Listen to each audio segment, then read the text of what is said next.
Hello there everyone, this is Seb and welcome to Let's All Play in the Battle of Olympus on NES.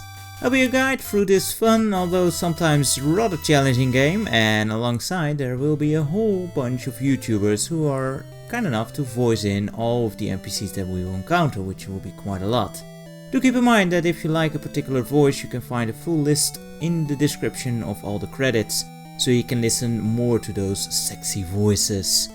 Since this is the first part, keep in mind that I will be less focused on actual background information, as we will need to do a lot of introducing and there's a lot of talking. Anyway, let's get started. We can either continue, but we do not have one of the ridiculous passwords, so start a new game, we do.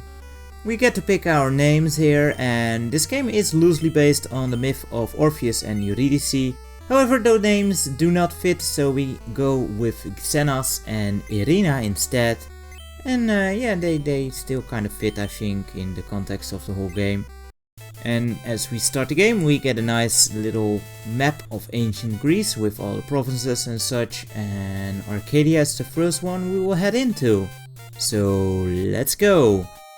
And as you can see, it's a platformer, you can jump, and there is momentum in that, very important to remember that. And we can attack. First weapon, the lousy club, and you can go really ham with this thing, which sometimes is important. There's also a sub-screen when you press start. Top row shows weapons, second row is secondary items, and the bottom row is for passives or upgrades. Anyway, when you smack people in the head in houses... Xenos, first you must go to the Temple of Arcadia to meet Zeus. They talk and give you very important hints, and it's awesome because they're actually kinda meaningful. There's a legend about a man who can control fire by using the staff of fennel. And they make us all excited about stuff in future videos. That sounds really awesome indeed. Search for the spirit of the force in Peloponnesus. It holds the strongest soul. And you know what else is awesome? Moonwalking up some stairs? Oh yeah. Inside the cave, there may be an invisible door. Now you may notice something with these NPCs, and that's they're rather vague. I've heard that there's something hidden high up in the trees. So there is a bit of a puzzle element with working with the tips. Now the game is small enough to actually make that work, so it's not a big problem I find, but yeah, you do have to use your noggin now and then. Anyway, time for some action here with the first enemies of the games, the worms, and let me tell you, worst first enemy ever. These guys suck, they are very hard to hit because they keep low to the ground. This way leads to Argolis, but with the power you have now, you'd better not go there. Very sound advice, because it's rather dangerous there, as we will soon discover. There's two types of pickups you can get from enemies. The first one we picked up there was the Bay Leaf, which restores 1 unit of life, which is awesome because that's a way to restore life. Ah, the oracle is speaking of a person. The first heart is the proof of his courage. The second heart is the power to undo the barrier. The third heart is the start of a new ordeal. And there's our first hit of the Triforces we need to collect, as it were, in this game, the Fragments of Love, which progress the story and all that. A second pickup that comes out of the enemies, and here's the problem with these enemies, they just keep on inching up. But yeah, are the olives, and the olives are used as currency, because you need to buy quite a few things. I heard that the Staff of Fennel is in Attica. That sounds awesome! As we heard previously, it can shoot fire, so that sounds like something we want. You can also walk under the worms and make them easier, or just jump over them.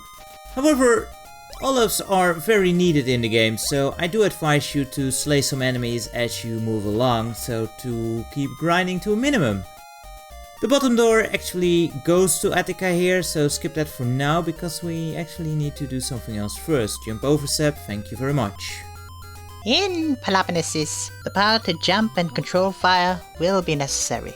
Well, we've got jumping down, though the fire bit, yeah, we need to work on that a bit. But yeah, let's move over to the right here. More wormies. Very annoying, as you can see. That's the problem with these things, but oh well. If you can time it right, you can hit them as they come down. Anyway, over here we find our first semi-boss of the game, Taurus, or the bull. He can hit like a truck, but you know, he kinda has his whole strategy like a truck, so it makes sense. He's very easy though, just let him walk into your club. And whenever you walk into a temple, you get greeted by a rendition of Toccata and Fugue, which means you're now in the domain of a god. And being a mere mortal, you just don't walk up to them and talk to them. No, kneel down, son. I am the god Zeus, Xenos. I've heard your story from Aphrodite. You can't use the power of Argos without the sword of Hephaestus. I'll call on the other gods to bless you with their powers. Why, thank you very much, Zeus. I'm sure they will all be very eager to help now. If you talk to a god again... Hear the word of the gods. Don't forget it.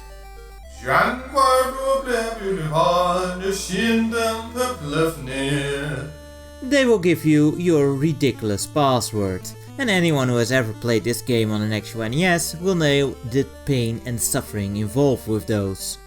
Anyway, outside here we will find our bull friend is back again, but you know what? Xenos got no time for any bull.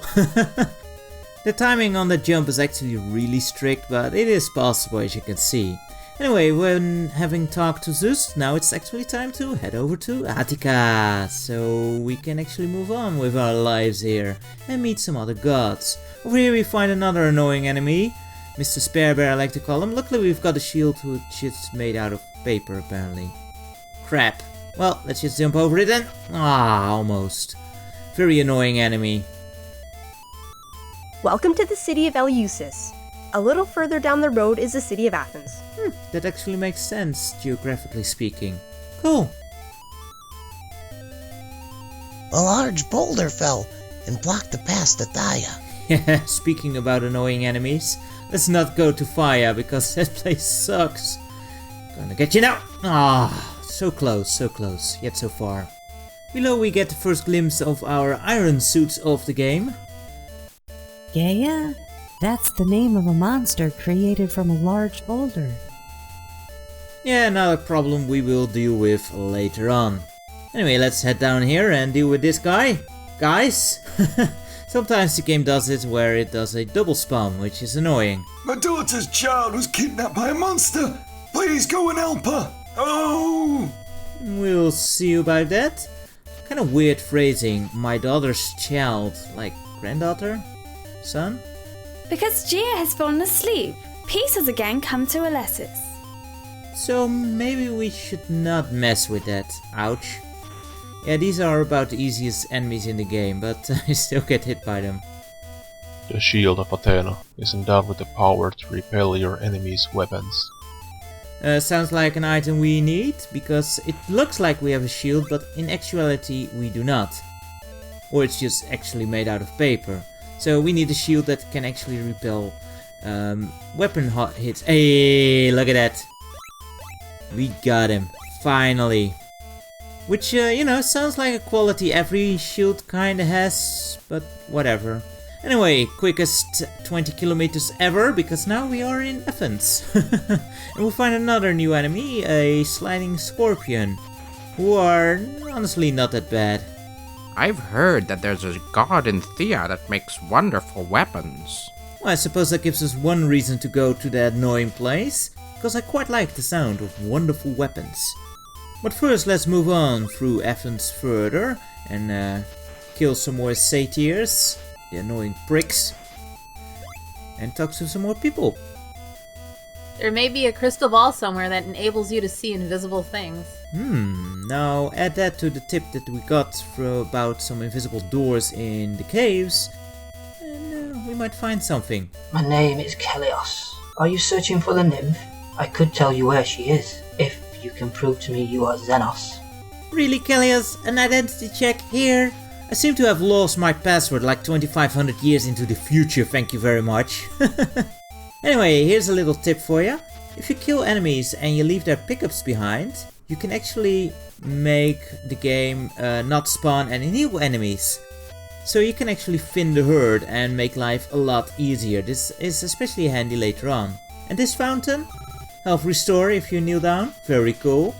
So this makes this place really good to farm some olives if you are so inclined.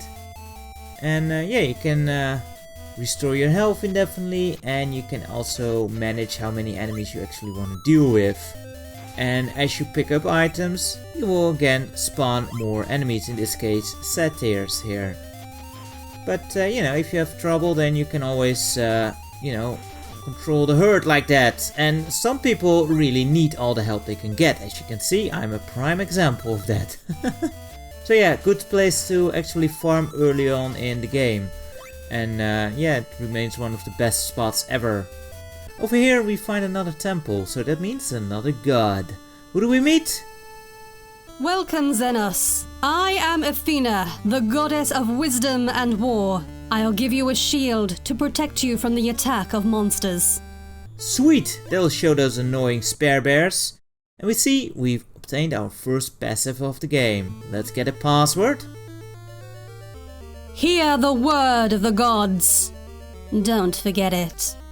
Lima, uniform, Lucky, uniform, Victor, Kilo, Foxtrot, question. Solo, Alpha, Alpha, Bravo, Eagle, November, question. India, Delta, Lima, Victor, X-ray, November, Beta, Lima, Delta, Delta, India. And with that password in hand, I say this is a nice place to stop the first video. Well guys, thank you very much for watching, I hope you enjoyed it, and join me next time for part 2. Until then, take care, bye bye for now.